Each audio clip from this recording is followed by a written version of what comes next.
Eparisha. If you read Obatala's incantation liturgy, the essays through his divination system, his songs, they give you an account of cosmogony.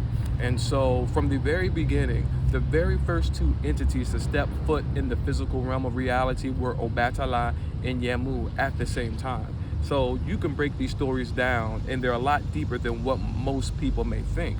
So what Obatala is telling us is that all creation and everything that was established was made by the interdependent relationship between a husband, a wife, a man, a woman. Just like the Adan, you see a man and a woman collectively doing that together. And we're saying this because there's a lot of posts and there's a lot of propaganda about black sisterhood and black brotherhood, and that black sisterhood and black motherhood is a replacement towards black marriages and black families. And I say that because there's a lot of speech about individuals, raising families or raising children, or you don't need to be married to have children, and that these collectives are basically responsible for the black civilization or the black society. And so, yeah, I mean, these groups are beneficial, and I'm not saying that they're not. However, they don't replace black marriages and black families. And this is not our opinion. This is written in the cosmology and the cosmogony of our ancestors. But if you take a look at the unemployment rates, black wealth, you can look at black home ownership, you can look at the black abortion rates, black teen pregnancy, black suicide rates, black incarceration rates, black retention in K through 12,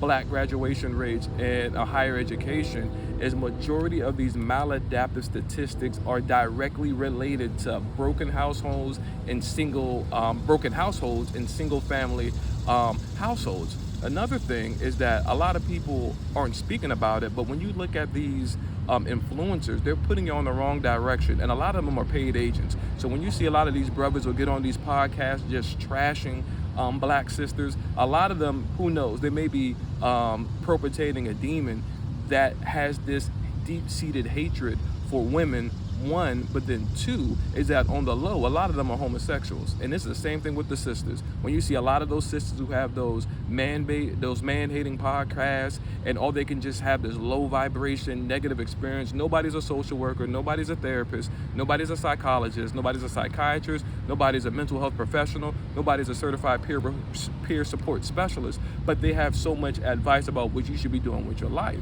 And so with that, they get on here with this man-hating content, and on the low, one is that they're perpetrating a demon that people think is a deity, but it's not. And it's that same Lilith type of spirit that absolutely hates men.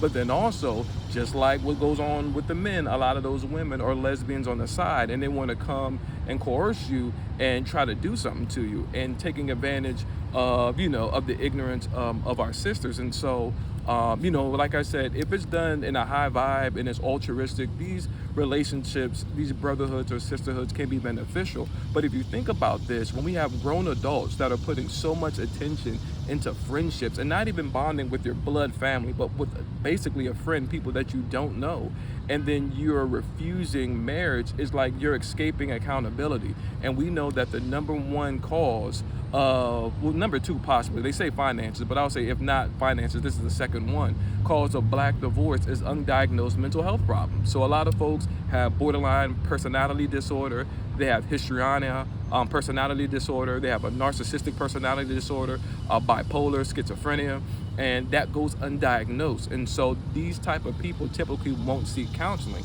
and these problems only come up when they get in a relationship with someone else. So there's undiagnosed mental health issues. People go through traumatic experience. People have issues with anger. They have issues with being, underemployed. But if we keep putting the blame off on other people, and you're not strong enough to face your own issues, and you don't have that accountability partner in a marriage, how would you ever develop, and how would you ever grow? And more so, if you go through the adulthood, and if you're going to commit yourself to a deity, how can you commit yourself to a deity, but you can't commit yourself to your spouse, to your husband, or your wife? And last thing that I would say is that a lot of folks They're gassing you up. They'll get on these podcasts and tell you something good, but when they go home, then they don't tell you, the depression that they deal with. They don't tell you the loneliness that they deal with. They don't tell you the regret that they have, the anger that they have, by making the choices that they've done. And they have a life full of solitude and loneliness and no one else to go. And loneliness and misery love company. So I'm telling you, brothers and sisters, don't let people gas you up and have you believe in some pipe dream. Everything was established by Obatala and Yemoo and through black love and black marriage. And black marriages is a whole lot different from Eurocentric marriages. Whatever commitment that you make with your spouse is the commitment and the law that you all make together. That's that. But I'm telling you, this is the way that you can destabilize black wealth, is by getting through the family. And if you're not about preserving black family, black love, black children, how can you help the black community? How can you be so down for the cause, but you hate your own sisters? How can you be down for the cause, but you hate your own brothers? These people are paid agents, paid influencers to spread propaganda. And I think you should kind of, go through your feed and start unfollowing and blocking some people, because it's poison in your mind.